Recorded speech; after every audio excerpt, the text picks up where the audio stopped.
озмуни ҷумҳуриявии дуои модар ки аз ҷониби нашрияи расмии ҷумҳурии Тоҷикистон рӯзномаи ҷумҳурият дар якҷоягӣ бо мақомоти иҷроияи ҳокимияти давлатии вилояти суғд эълон гардида буд ҷамъбаст шуд.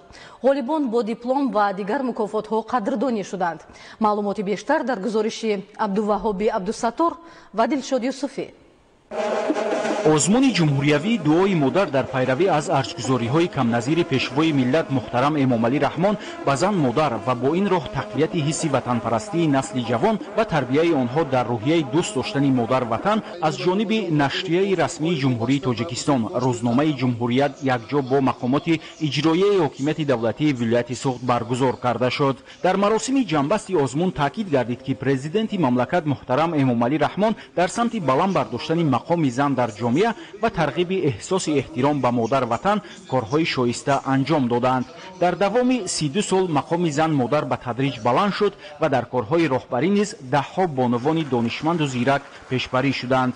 طبق معلومات مؤسسان در آزمون که از 5 اکتبر سال 2022 تا 25 آگوست سال 2023 ادامه یافت، بیش از 500 مطلب در قالب نظم و نثر وارد گردید. از این شماره 200 مطلب از آثار شاعران و نویسندگان خلقی، ادیبان، ژورنالیستان، آموزگاران و متخصصان ساحه‌های گوناگون در روزنامه جمهوریت به طبع رسید. در این آزمون نمایندگان کشورهای گوناگون عالم از جمله ازبکستان، افغانستان، ایران نیز از روی محبتی که به مادر عالیه حیات دارند اشتراک نمودند. چون آزمون بخشیده به 32 سالگی استقلالیت دولتی جمهوری تاجیکستان دایر کرده شد، از شماره عمومی مواد چاپ شده مؤلفان 32 مطلب سزاوار جایزه و مکافات ها گردیدند. از روی خلاصه داوران 2 نفر در 2 نامیناسیا، پوبلیتریستیکا و نظم جای یکم، 4 نفر جای دوم و 6 نفر جای سوم را مشرف شدند. همچنین 15 نفر اشتراکدار فعال آزمون با افتخارنامه، مکافات پولی و تحفه‌های خاطروی مؤسسان قدر گردیدند. شاه جایزه باشد نصیب نویسنده خلقی تاجیکستان عبدالحمید صمد گردید. موضوع بسیار مهم بود.